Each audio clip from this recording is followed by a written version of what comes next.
গাইবান্ধার গোবিন্দগঞ্জ উপজেলা থেকে হারিয়ে যেতে বসেছে বাঁশ শিল্প। অলস সময় পার করছেন বাঁশের তৈরি সামগ্রী বিক্রেতারা। শ্রমিকের মজুরি বৃদ্ধি ও উপকরণের মূল্য বৃদ্ধি সহ প্লাস্টিক পণ্যের সহজলভ্যতায় এ অঞ্চল থেকেও বাঁশ শিল্প বিলুপ্তর পথে। কারিগররা বলছেন, বাঁশ দিয়ে তৈরি পণ্যের ব্যবহার কমায় অন্য পেশায় ঝুঁকছেন তারা। হস্তশিল্পীর অধিকাংশই পেশা পাল্টাতে বাধ্য হচ্ছেন। উপজেলা নির্বাহী কর্মকর্তা বলছেন, শ্রমিকের মজুরি বৃদ্ধি ও উপকরণের মূল্য বৃদ্ধি সহ প্লাস্টিক পণ্যের বিভিন্ন কারণে এ অঞ্চলের ৫ শতাধিক হস্তশিল্পীর অধিকাংশই পেশা পাল্টাতে বাধ্য হচ্ছেন। আগে থেকে এখন লাভ খুব কম। আগে তবু বাঁশের দাম কম ছিল, তো এই হিসাবে ইয়েটা কম ছিল। এখন বাঁশের দাম বেশি হিসাবে আমাদের জিনিসের দামটা কম।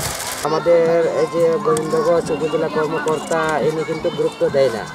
ঠিক আছে, উনি যদি গুরুত্ব যদি একটু দিত তাহলে আমাদের ব্যবসা ভালো হয়ে চলতো। দিনে তেমন খুব একটা হয় না। লেখাপড়ার ফাঁকে ফাঁকে বাড়ির কাজ ছিল। লেখাপড়া এটা দিয়ে করা হয়, ছোট ছোট ছোল পোল আছে, তাদের জন্য খুব কষ্ট হয়।